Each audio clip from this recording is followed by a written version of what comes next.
কিয়ামতের দিন বিচার হবে তিন ভাগে। মনোযোগ দেন, কয় ভাগে? সবাই বলেন কয় ভাগে? আল্লাহ রাব্বুল আলামিন কিয়ামতের দিন প্রথম একটা বিচারের রায় কায়েম করবে। সেই জায়গায় দুনিয়ার কোনো মানুষকে ডাক দেওয়া হবে না। আল্লাহ রাব্বুল আলামিন প্রথম ধাপে বিচার করবে একা একা। সবাই বলেন কিভাবে? আজকে যদি আপনি কোনো বিচার পেতে চান, যান পাবনা জজ কোর্ট। জজ কোর্ট যদি আপনার পক্ষে রায় না দেয়, আপনি যাবেন ম্যাজিস্ট্রেট কোর্ট, আপনার অনুমতি আছে। আপনি বললেন যে না, পাবনার জজ কোর্ট ম্যাজিস্ট্রেট কোর্টের আমার বিচার মন মতো হলো না, যান ঢাকায় হাইকোর্ট। হাইকোর্টের বিচার আপনার ভালো লাগলো না, আপনি চলে যান সুপ্রিম কোর্ট। সুপ্রিম কোর্ট থেকে যে রায় দেওয়া হবে ওটা পক্ষে গেলেও মানতে হবে, বিপক্ষে গেলেও মানতে হবে, কারণ বাংলাদেশে এর উপরে আর কোনো আইন, বলেন না কেন আর কোনো আইন? আল্লাহ রাব্বুল আলামিনের একটা বিচার ব্যবস্থা আছে। প্রথম ধাপের বিচার ব্যবস্থা আল্লাহ রাব্বুল আলামিন করবেন একা একা। সবাই বলেন কিভাবে? সূরা মরিয়মের 95 নম্বর আয়াতের মধ্যে আল্লাহ রাব্বুল আলামিন বলেন, ওয়াকুল্লুহুম আতিহি ইয়াউমাল কিয়ামাতি ফারদা।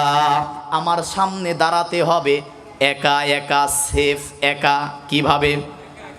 ওই যে পীর সাহেব বলতেছে আমার মুরিদ হন, বাবাজানের সাথে জাহাজ নিয়া মিছিল করতে করতে জান্নাতে যাব। কথা সত্যি না মিথ্যা? কথা কয় না। আল্লাহর কোরআন বলতেছেন অকুল্লুহুম আতিহি ইয়াউমাল কিয়ামাতি ফারদা। আমার সামনে দাঁড়াতে হবে সেফ একা একা। কিভাবে? আল্লাহ রাব্বুল আলামিন তারপরে কি করবেন? সূরা বনী ইসরাঈলের 14 নম্বর আয়াত আল্লাহ রাব্বুল আলামিন বলেন তারপরে তার বান্দাকে কি বলবে? ইকরা কিতাবাকা কাফা বিনাফসিকাল ইয়াউমা আলাইকা হাসিবা। আল্লাহ পাক বলেন তখন আমি কি করব জানো নাকি? ইকরা কিতাবাকা, তখন আমি বলবো ইকরা, এই কিতাব পড়ো, তোমার আমলনামা। কাফা বিনাফসিকাল ইয়াউমা আলাইকা হাসিবা, আজকে তোমার বিচার করার জন্য, হিসাব করার জন্য দুনিয়ার কোনো মানুষ লাগবে না। তোমার হিসাবের জন্য তুমি একাই যথেষ্ট। তাহলে আল্লাহর সামনে প্রথমে দাঁড়াবো ভাই কিভাবে? সবাই বলেন। এই পয়েন্টের মূল পয়েন্ট বলি, যারা আজকে ধোঁকা দিচ্ছে, আসেন আমার বাপ জানের কাছে, দাদা জানের কাছে, কিয়ামতের দিন মিছিল করতে করতে যাব, তার মানে এগুলো সব ভুয়া। ঠিক কিনা বলেন? কিয়ামতের দিন আল্লাহর সামনে দাঁড়াতে হবে সেফ একা। কোনো পীর, কোনো হুজুর, কোনো বক্তা, কোনো আলেম, কোনো সুফি, কোনো গাউজ, কোনো খাজা, কোনো বাবা, কারোর কোনো বেল বেরেক কিচ্ছু থাকবে? কথা কয় না, থাকবে। দাঁড়াতে হবে কিভাবে? সবাই বলেন কিভাবে? এরপরে প্রশ্ন হবে 5টা। জোরে বলেন কয়টা? আল্লাহ রাব্বুল আলামিন বলবেন প্রথম প্রশ্ন, একটা জীবন দিয়েছিলাম, কি করছো বলো? জীবনের মধ্যে তোমার রাজনীতির সময় হলো, বিয়ে করার সময় হলো, কিন্তু ইসলাম মানার সময় হলো না। গোটা জীবন 50, 60, 70 বছর চলে গেল না নাই? কথা বলেন না কেন? আছে না নাই? আল্লাহ রাব্বুল আলামিন বলবেন গোটা জীবনের হিসাব রাখো, দরকার নাই। যৌবনকাল দিয়েছিলাম, তোমার যৌবনকালের হিসাব দাও।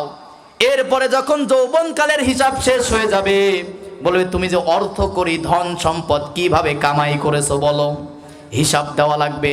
রাতের অন্ধকারে কোথায় কোন টলি ঠাকায় টাকা নিছো, কার গলায় ছুরি ধরে বলছো 17 বছর খাই না হুজুর কিছু দেন, কোথায় বলছো সেদিন কিন্তু বলা লাগবে। ঠিক কিনা বলেন? টাকা পয়সা অর্থ করি কোথায় কামাই করছো বলো। আবার শুধু কামাই করছো তা নয়, কোথায় খরচ করছো। যাত্রার প্যান্ডেলে টাকা ছিটাতে পারো, বিয়ে বাড়িতে হিজলা নাচায় টাকা ছিটাতে পারো, কোরআনের মাহফিলে টাকা দিতে পারো না, এটার জবাবও দেওয়া লাগবে। ঠিক কিনা বলেন? 5 নাম্বার প্রশ্ন হবে কতটুকু ইলম তুমি অর্জন করেছো, কতটুকু আমল করেছে বলো। 5টা প্রশ্ন যখন হয়ে যাবে, আল্লাহ রাব্বুল আলামিন তার গফফার নাম নিয়ে যাদেরকে মাফ করে দিতে চাইবে, মনে করেন আল্লাহর সামনে একা একা দাঁড়িয়ে আছেন, আপনার কাকুতি মিনতি, আপনার চাওয়া পাওয়া দেখে আল্লাহ রাব্বুল আলামিন বলবে হাসিবনি হিসাবান ইয়াসীরা, হিসাব সহজ করে আমি আল্লাহ তোকে গোপনেই মাফ করে দিলাম, জান্নাতে চলে যা। এটা হচ্ছে আল্লাহুম্মা হাসিবনি হিসাবান ইয়াসীরা, একা একা। দ্বিতীয় নম্বরে 5টা প্রশ্নে যদি ধরা খাই, দ্বিতীয় নম্বরে বিচারের স্টেপ হবে নেতার সাথে। কার সাথে? কথা বলেন, কার সাথে? আল্লাহ রাব্বুল আলামিন সূরা বনী ইসরাঈল ৭১ নম্বর আয়াতের প্রথম অংশে বলেন, ইয়াউমা নাদউ কুল্লা উনাসিম বিইমামিহিম। আল্লাহ রাব্বুল আলামিন বলেন দ্বিতীয় নম্বরে বলবো নেতার সাথে দাঁড়াও। নেতা দাঁড়াবে সামনে, কর্মী দাঁড়াবে পিছনে। দ্বিতীয় নাম্বার বিচারের ধাপ, ইয়াউমা, আজকের দিনে। ইয়াউমা নাদউ কুল্লা উনাসিম, আমি আল্লাহ তোমাকে উপস্থিত করব ইমামিহিম, তোমার ইমাম, তোমার নেতার সাথে। কিসের সাথে? কথা বলেন, কিসের সাথে? এখানে ইমামের অর্থ 4টা। জোরে বলেন কয়টা? এক নম্বরে ইমাম মানে হচ্ছে কিতাব। ইমাম মানে কি? আল্লাহ রাব্বুল আলামিন বলবেন তুমি এই কিতাব মানছো কিনা বলো, কারণ কিয়ামতের কঠিন মুসিবতের দিনে আল কুরআনু হুজ্জাতুল লাকা ওয়া আলাইক, আল্লাহ রাসূল বলেন কোরআন হবে হুজ্জাত, দলিল। এই কোরআন যদি কারোর পক্ষে দলিল হয়ে যায়, আল্লাহ রাব্বুল আলামিন সেই ব্যক্তিকে বিনা বিচারে বিনা হিসাবে মাফ করে জান্নাতে দিয়ে দিবে। কোন সুবহানাল্লাহ। তাহলে কোরআনকে দলিল বানানোর দরকার আছে না নাই? পড়ার পরে নাকি না পড়ে? কথা কয় না? কোরআন না পড়ে কি দলিল বানানো যাবে? আবার কি শুধু পড়লেই হবে নাকি মানতে হবে? কথা কয় না? তাহলে কোরআনকে যদি কিয়ামতের দিন দলিল হিসাবে চাই, এ কোরআন পড়তে হবে, এ কোরআন বুঝতে হবে, এ কোরআন বাস্তব জীবনে ব্যক্তি, পরিবার, সমাজ, রাষ্ট্র ব্যবস্থায় আল্লাহর কোরআনের বিধান কায়েম করতে হবে। ঠিক কি না? এক নম্বরে যখন কোরআনের বিধান যখন বলবে যে না মানি নাই, দ্বিতীয় নম্বরে ইমাম হবে হচ্ছে নবী এবং রাসূল। দ্বিতীয় নম্বরে কি হবে? নবী এবং রাসূল। কত নেতার স্লোগান দিলেন, অমুক নেতার চরিত্র ফুলের মতো পবিত্র। দুনিয়ার নেতা মানতে পারলেন, কিন্তু পৃথিবীর শ্রেষ্ঠ মহামানব রাসূলের চরিত্র মানতে পারলেন না। কিয়ামতের দিন সেই নবীর কাছে সুপারিশ কপালে জুটবে না। ঠিক কি না? 3 নম্বরে নেতা হবে কি? নিজের আমল নামা, কি আমল করছেন আছে না নাই? নেক আমল কতটুকু করেছেন সেই দিন কিন্তু আমার পক্ষে বিপক্ষে সুপারিশ করবে। আল্লাহ রাব্বুল আলামিন সূরা ইয়াসিনের 54 নম্বর আয়াতের মধ্যে বলেন, ফালিয়াউমা লা তুযলামু নাফসুন শাইআ, সেই দিন তোমার প্রতি কোনো জুলুম করা হবে না। যতটুকু আমল করেছো ততটুকুই তোমাকে দিয়ে দেওয়া হবে। নেক কাজ করলে পুরস্কার পাবা, গুনাহ করলে তখন তুমি শাস্তি পাবা। 3 নম্বরে হচ্ছে আমল নামা হচ্ছে ইমাম। 4 নম্বরে ইমাম হবে মসজিদের ইমাম আর দুনিয়ার নেতা। এখন দুনিয়ায় নেতা আমাদের আছে না নাই? সামনে দাঁড়াবে নেতা, পিছনে দাঁড়াবে কর্মী। আপনার নেতাকে দেখে যদি আল্লাহ খুশি না হয়, কর্মী পর্যন্ত কি আসবে? কথা কয় না? তাহলে এমন নেতা বানাতে হবে যে নেতার নেতৃত্বের মধ্যে আছে কোরআন। এমন নেতার অনুসরণ করতে হবে যে নেতার মধ্যে আছে রাসূলের আদর্শ। এমন নেতার নেতৃত্ব করতে হবে যে নেতা কোরআন আর সুন্নাহ দিয়ে আমল করে। ঠিক কিনা বলেন? তাহলে 1 নম্বরে বিচার হবে একা একা, 2 নম্বরে বিচার হবে নেতার সাথে। কার সাথে? 3 নম্বরে আল্লাহ রাব্বুল আলামিন বলেন কিয়ামতের ময়দান করা হবে। ওয়ানাহশুরুহু ইয়াউমাল কিয়ামাতি, কিয়ামতের ময়দান করা হবে।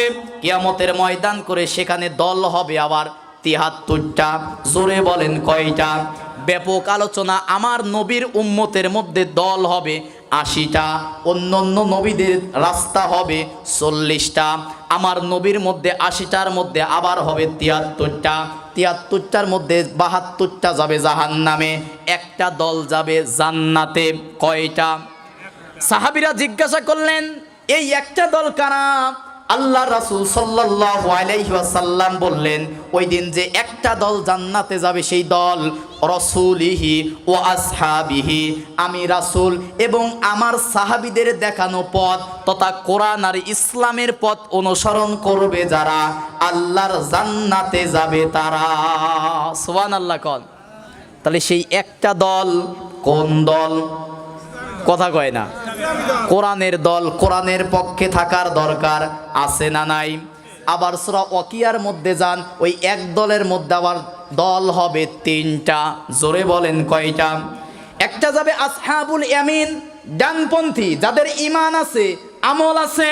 আর একটা দল হবে আসহাবুশ শিমাল, বামপন্থী, যাদের ঈমান আছে কিন্তু আমল নাই, কুফুর আছে, শিরিক আছে, বেদাত আছে, এমন মুসলমান আছে না নাই? নামাজ পড়ে, রোজা করে, হজ করে, যাকাত দেয়, শিরিকের সাথে বিদাতের সাথে জড়িত আছে না নাই? ওরা হবে বামপন্থী। আর একটা হবে আসহাবুল মাইমানা, অগ্রগামী দল, যাদের এই ডানপন্থীদের চেয়েও দামি, যারা ঈমান আমল দিয়ে পরিপূর্ণ মুহসিন বান্দা যারা হবে, অগ্রগামীদেরকে আল্লাহ রাব্বুল আলামিন তার আরশে আজিমের নিচে মেহমানখানায় বসার জায়গা করে দেবে। সুবহানাল্লাহ কোন। যতগুলো কথা বলছি কোরআনের দলিল আছে না নাই? যদিও পরিবেশটা এলোমেলো ছিল, যে কারণে সাজায় গোছায় এরকম ভাবে বলতে পারি নাই, তাহলে শুনবো ওই বক্তার ওয়াজ শুনবো যে বক্তার কথার মধ্যে আছে কোরআন, যে বক্তার কথার মধ্যে আছে নবীর সহিহ হাদিস সুন্নাহ, ঠিক কিনা বলেন? ওই পীরের দরবারে যাব, নিষেধ করি না, যে পীরের দরবারে আছে কি কোরআন। থামে গেছেন? এন পীরের দরবারে কোরআন যদি না থাকে ওই পীর মানা জায়েজ নাই, ওই পীর মানা হারাম। কথা কয় না? শাহজালাল, শাহপরান, তিতুমির, খানজাহান, এরা ছিল আল্লাহর ওলি। তাদের এক হাতে ছিল আল্লাহর কোরআন, আর এক হাতে ছিল তরবারি। রাতের বেলায় তাহাজ্জুদের সিজদায় কান্নাকাটি করে, দিনের বেলায় আল্লাহর কোরআনের রাজ কায়েমের জন্য জিহাদের ময়দানে তারা নেতৃত্ব দিয়েছে। কিন্তু জাতির দুর্দিনে খানকায় বসে থাকা পীরের জাত সবচেয়ে বেশি মুনাফিকের পরিচয় দিয়েছে, ঠিক কিনা বলেন? কারণ তারা মনে মনে এই ভয় ছিল, ইসলাম আর কোরআন যদি সংসদে যায়, খানকায় বসে থাকা পীর মুরিদের ব্যবসা হবে না, ঠিক কিনা বলেন? ওই যে ভোকা পাম দিয়ে বলতেছে আমার বাবা হুজুর, দাদা হুজুরের মুরিদ হন, কিয়ামতের দিন মিছিল দিতে দিতে জাহাজে চড়ে জান্নাতে যাব। জান্নাত মনে হয় মামু বাড়ির ডাল, যে 2 চামচ ধরে খাওয়া যাবে। এই ভণ্ড আছে না নাই? এদের পরিচয় লম্বা সূরা দিতে পারলাম না। সূরা তওবার 34 নম্বর আয়াতের মধ্যে আছে, আল্লাহ পাক বলেন ইয়া আইয়ুহাল্লাযীনা আমানু ইন্নামাল খামরু ওয়াল মাইসির। আল্লাহ পাক বলতে ইয়া আইয়ুহাল্লাযীনা আমানু ইন্না কাসীরাম মিনাল আহবারি ওয়ার রুহবানি লা ইয়াকুলুনা আমওয়ালান নাস। এমন কিছু মানুষ আছে তারা খানকায় বসে বসে মুরিদের কাছ থেকে টাকা নিয়ে হাদিয়া তৌফা কে শুধু ভুঁড়ি আর জিহব্বা বড় করে। আছে না নাই? বলেন না কেন? পীর মুরিদের ব্যবসা বিনা পুঁজির ব্যবসা।